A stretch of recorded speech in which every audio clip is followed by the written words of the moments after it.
আসসালামু আলাইকুম। আজকের ভিডিওতে তোমাদের রাজশাহী ইউনিভার্সিটি সি ইউনিটের মানবন্ধন সম্পর্কে ধারণা দেবো। তো এই ক্ষেত্রে তোমাদের কোশ্চেন থাকে 80টা, প্রতিটা কোশ্চেনের মার্ক থাকে 1.25 করে। তো তোমাদের ফিজিক্স এবং কেমিস্ট্রিতে অ্যাটেন্ড করতেই হবে মাস্ট। এর পরবর্তীতে তোমরা 3টা সেগমেন্ট পাবে, শুধু ম্যাথ, শুধু বায়োলজি এবং ম্যাথ প্লাস বায়োলজি। তো এই ক্ষেত্রে দেখা যায় যারা ইঞ্জিনিয়ারিং অ্যাসপিরেন্ট থাকে তারা শুধু ম্যাথ দেখায়, যারা মেডিকেল অ্যাসপিরেন্ট থাকে তারা শুধু বায়োলজি দেখায়। তবে বুদ্ধিমানের কাজ হবে ম্যাথ প্লাস বায়োলজি দেখানো।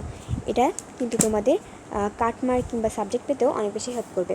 এই ক্ষেত্রে ম্যাথ থেকে থাকে 12টা কোশ্চেন এবং বায়োলজি থেকে থাকে 13টা কোশ্চেন।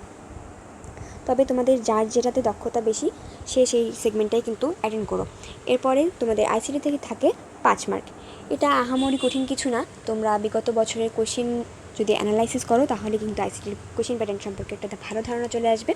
এটা বেসিক থেকেই কোশ্চেন হয়। সি ইউনিটের মানবন্ধন এই পুরো অ্যাডমিশন জার্নিটাতে ফ্রি সাপোর্ট পেতে চিকন একাডেমির সাথেই থাকো। তোমাদের যে কোনো প্রকার গাইডলাইন কিংবা আপডেট পেতে তোমরা যুক্ত থাকতে পারো চিকন একাডেমির সাথে। তো সকলের জন্য শুভকামনা, দেখা হবে পরবর্তী কোনো একটা ক্লাসে। সে পর্যন্ত সবাই ভালো থাকো, সুস্থ থাকো। আল্লাহ হাফেজ।